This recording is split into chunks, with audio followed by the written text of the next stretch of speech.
Пакідае Лукашэнку ідэя прыцягнуць усё ж такі на працу людзей з іншых краінаў. Спачатку былі пакістанцы, цяпер вось Узбекістан.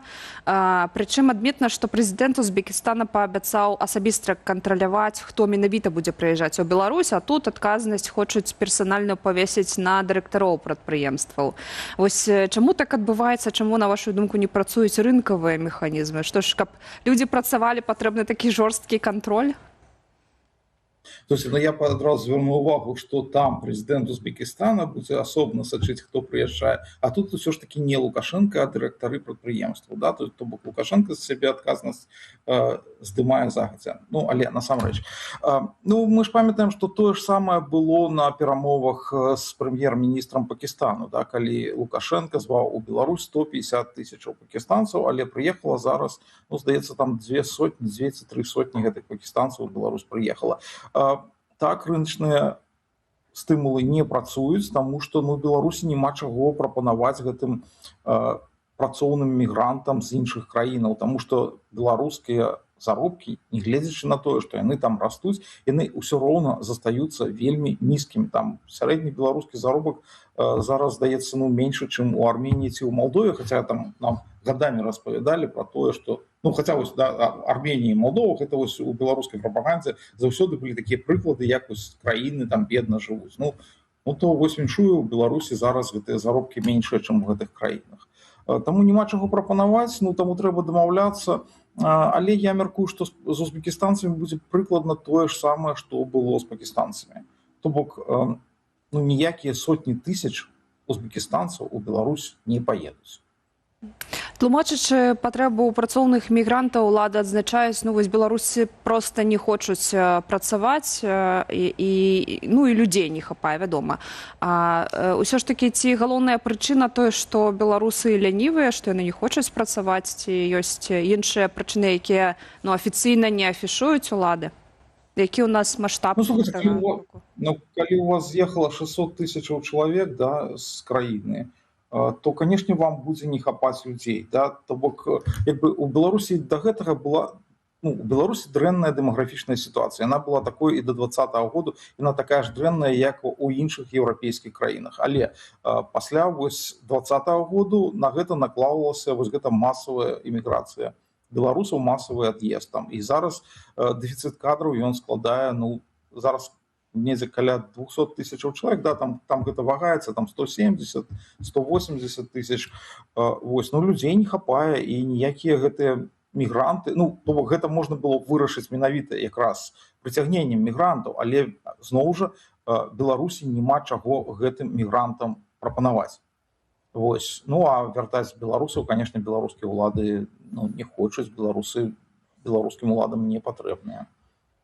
Андрей, ну ёсць Беларусі што прапанаваць Узбекістану, калі так трошкі збоку паглядзець. Я памятаю, калі быў сам у гэтай цудоўнай краіне, то колькі размаўляў з людзьмі, у іх верх мараў быў, мне бы дзесьці каля ірыгацыйнага каналу пасяліцца, вось каб была хоць вада, а далей я ўжо і авечак там завяду, і агароды зраблю, і ўсё добра. В гэтым плане як бы вельмі цікавая вось гэты праект па перадачы па сутнасці земляў у Віцебшчыне узбекам пад тое, каб яны развівалі там гаспадарку і тым ліку адсылалі самыя сабе тое, што вырасцяць, тое туды і адсылалі. На вашу думку, ці не выпадкова так атрымалася, што аддалі гаспадаркі ў самых, в прынцыпе, дэпрэсіўных і бедных рэгіёнах краіны, калі мы памятаем Бешанковічы там на першым месцы вось па беднасці, так? Вось, ці не атрымаецца такі вось хітры, я не ведаю, як што сказаць, ход такі, крок, што узбекі хай прыедуць, вада ёсць, хай нам тут арганізуюць, а потым, калі што яны з'едуць, а ў нас будуць гатовыя гаспадаркі, а там, можа быць, ці робаты, ці пакістанцы даедуць, і будзе каму працаваць. Слухайте, ну тут як бы две розныя гісторыі. Там одна гісторыя гэта прыцягненне масавых працоўных мігрантаў з Узбекістана, а іншая гісторыя гэта вось гэтыя праекты, каб аддаць там нейкі кавалак беларускай зямлі каму-небудзь. Я просто нагадаю, што амаль з такімі ж самымі ідэямі Лукашенко размаўляў вось з арабскімі шэйхамі. Там ён прапанаваў ім таксама, вось бярыце там зямлю менавіта ў Віцебскай вобласці, вось вы там рабіце што хочаце, ну, як бы, а і будзеце там зарабляць нейкія грошы.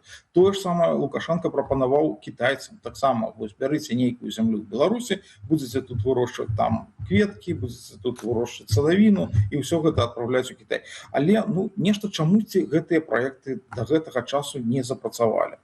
Вось таму окей, яны могуць гэты праект, магчыма, я не кажу, што ён таксама не запрацуе, як і ўсе астатнія, але вось бачыце, пакістанцы не прыехалі, там арабскія шэйхі набываць зямлю ў Беларусі і рабіць тут такі маленькі рай не хочуць чамусьці, не ведаю чаму. Магчыма, узбекістанцам будзе цікавей.